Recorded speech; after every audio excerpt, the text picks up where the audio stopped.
Do you want to see this little back and forth I had with the Mexican woman on the show we're doing here in the United States? Because welcome, Madrid fans. How are you all doing? Because it turns out that Spain could end up facing Mexico. Well, right now, that's what would happen, which is why I don't think it's going to happen.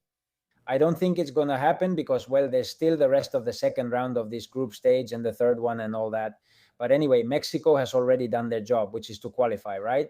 But in this case and in that scenario, and then we'll see how it would be if Spain is third in their group, which right now they are, after this first round. Well, we're just hours away from that match between Spain and Saudi Arabia. Let's talk about what happened today. Sorry, this Saturday, right? I'm still recording this in the early morning, and Japan is beating Tunisia 4-0. My goodness, the Japanese. We'll talk a bit more about them in a moment. But anyway, this moment here with Taliduklo, with the Mexican, with my wife, sharing the experience, living life as we do. We had done it separately before, of course, but now we're sharing the studio, sharing the TV, sharing the show. It's a lot of fun, and I'm going to show you, like I said, at the end. But before that, well, just in a few headlines. Well, I'm not going to talk about what Germany did. You've all seen it, the way they won. The one from Cote d'Ivoire, this one just a minute before. Instead of finishing a ball that came to the guy and all he had to do was push it forward, well, not just push it, but place it forward. No, but he had to finish. He didn't have to do anything else. You remember the play, right? The guy goes, controls it, cuts inside, gets in there, but where is the guy going? And then in the next play, he scores the goal against Germany to get the win. Well, before that, around halftime, I think it was, right? In the second half, Rudiger came on, replacing Slaughterberg, as the Germans say, because he got injured, and Nagelsmann says that the problem could be with the ligament and that it doesn't look good at all. Be careful with that because, of course, he was wanted by Real Madrid. And I think we still need to expand the list of center backs, not because we have few, but because we have doubts about many of them, right? And this guy looked phenomenal for Madrid. Well, look, if in the end it turns out to be, and let's hope not, my God, something serious, well, forget it.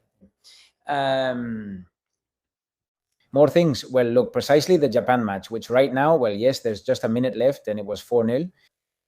This happened in the Japan match. It's amazing how in 2 consecutive World Cups, the same thing can happen to Japan, for better or worse. I mean, do you remember that goal they scored against Spain in the group stage of the Qatar World Cup after a Japanese player recovered the ball on the goal line? And I said, well, that ball definitely went out. It definitely went out. And then it turned out it hadn't gone out at all. Well, it hadn't gone out for this exact reason.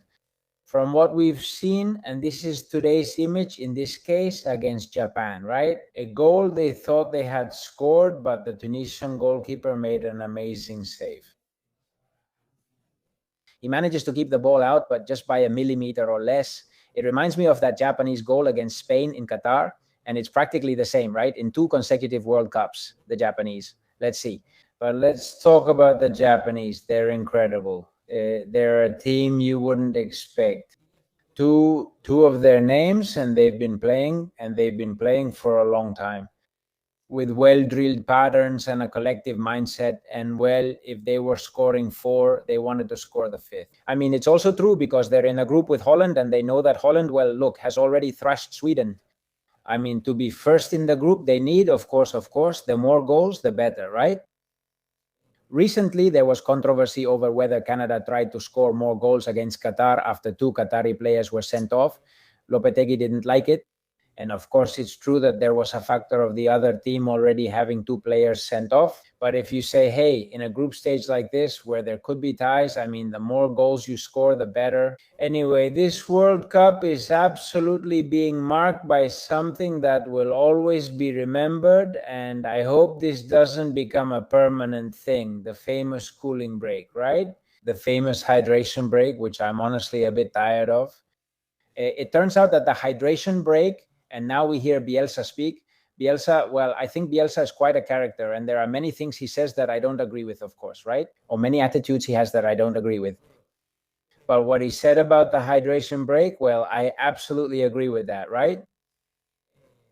Well, yes, the breaks slow down the game. David Alvarez did a report in El País. I won't bore you too much with this topic, but the statistics say that 78% of hydration breaks affect the pace of the matches. Does it break streaks or stop streaks or change the course of the match? And of course, you say, hey, it's over 30 degrees, the sun is blazing, it's really tough. So let them stop and drink, of course, just like they've done until now. But damn, there are matches being played in covered stadiums at 21 degrees and so on. They don't need this, and they've already slipped it in, and they've turned football into a sport with 4 quarters, man. But it's a disgrace, damn it. I mean, it's pathetic. And it's true, it changes the patterns of how the match goes. I was just watching calmly the Japan Tunisia game. Japan was playing great, but the hydration break totally killed the vibe. And they're playing in Guadalajara already at night. I don't know what the temperature was or anything, and there was no need to stop for that.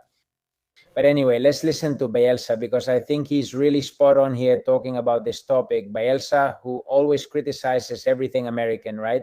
But in many ways, he's wrong here, isn't he? Well, that's just how Bielsa is. But on this, absolutely. Listen. Playing four halves instead of two changes the conception that culture had, that had been culturally built to interpret soccer. The number of goals, that's welcome. This change in the culture for interpreting soccer doesn't add anything to it and takes away a lot. This one and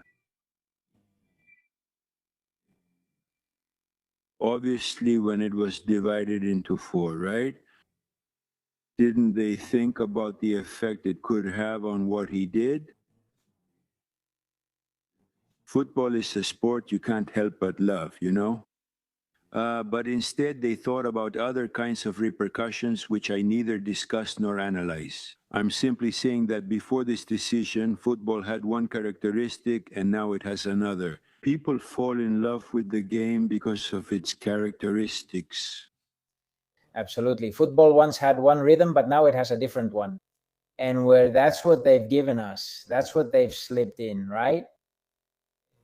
Unfortunately, I was about to say something, but just forgot what it was, related to what I said earlier, the number of goals. Well, yes, look, there are things being done in the World Cup that are really good, like counting the seconds to restart play. Or if the player being substituted wastes time, I mean, the seconds for when the goalkeeper takes a goal kick. If not, it's a corner for the other team. If the player who's leaving takes too long, and in that case, they don't let the other player come in, and so on. I think no one has done that yet. Actually, Hernandez did it the other day, taking a corner kick because the goalkeeper was wasting time. Watch out. VAR intervenes really quickly. The automatic offside calls are really fast. And I think that's where the game has sped up. Hey, but it really speeds up, man. And then the hydration break comes and ruins it for you. I mean, what got faster then gets slowed down again, right? And yeah, we're not naive. They use those breaks to put in commercials and stuff. I think Telemundo isn't doing it. Other networks are. And there they fooled us. Well, the topic of the pairings, the topic of the pairings. Look, well, besides, the draw was done in a really strange way. Like this account here says, which I recommend you follow, Makrosky. He says the World Cup is also drawn. He says this ironically, that if Germany and France finish first, they would meet in the round of 16. Damn, I hadn't noticed that. Think about that. If Morocco beats Haiti by 4 or 5 goals and can advance, it would send Brazil to second place. And that would match them up with the Netherlands or Japan. Whoever wins this group, right? And then a possible quarterfinal against the Germany or France winner. I mean, just imagine. Germany finishes first, France finishes first, and they face each other in the round of 16. Well, first in the round of 32 against someone else, but then the round of 16, and then Brazil, the Netherlands, or well, Japan would be a bit of a surprise there, right? Anyway, and for sure. On the other side of the bracket, we're going to get some matchups like the ones we've seen in other tournaments lately, right? With absolutely unbalanced brackets, right? An asymmetric tournament. One side of the bracket is very strong and the other side is not strong at all. Well, like what actually happened at the Euros. Something similar happened at the Euros. Look, we went through the tough bracket. Spain, I mean, and it went well for us. Well, and speaking of Spain, there's a BBC page that shows you in real time the matchups for the round of 16 quarterfinals and so on as they come up. Well, at this moment, wait, because with this thing about Japan, I'm not sure anymore. But anyway, when I'm recording this, Germany, Scotland, Norway, Sweden, South Korea, Switzerland, Netherlands, Morocco. Netherlands, Morocco, because of course Morocco would be second. Of course, Netherlands the first in their group right now. Netherlands, Morocco. Netherlands is very strong right now. Sorry, I'm not sharing this with you. Sorry, well, we had said Germany, Scotland, Norway, Sweden. Look, a Nordic duel, South Korea, Switzerland, Netherlands, Morocco, man. Congo, Ghana. Of course, you say, hey, Congo versus Ghana. Well, yes, obviously they have the right. And watch out, I don't want to face the African teams in any way, right? But damn, Netherlands, Morocco, and on the other hand, Congo, Ghana. Well, anyway, Uruguay and Austria. With Uruguay being first in Spain's group, they're all tied. So this, well, it's reliable. Well, it's completely reliable because right now that's exactly how it would be. But of course, there's still a lot of the group stage left to play. United States, Ecuador, New Zealand, with all the difficulties Ecuador has, by the way. But anyway, New Zealand, Czech Republic, Brazil, Japan. Watch out, Brazil, Japan. Ivory Coast, France. Just look at these matchups already in the round of 16.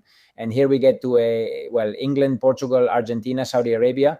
The first match of Argentina would be replayed. The only one they lost in the last World Cup. Australia, Iran. Of course, you see the other matchups, and then they throw in an Australia, Iran. Canada, Belgium, Colombia, Paraguay. And like I said, Mexico, Spain. If that Mexico-Spain match happens, I tell my wife I can't watch the game with her. I just can't, because she gets almost more nervous than I do with her Mexico. It's logical and normal. And I get anxious too with Spain. And of course, and the kid, I asked the kid and he says, well, look, I'll be happy with whatever happens, my poor boy. He says, I'll be happy with whatever happens. Because on one hand, I see my dad happy, and on the other hand, my mom happy.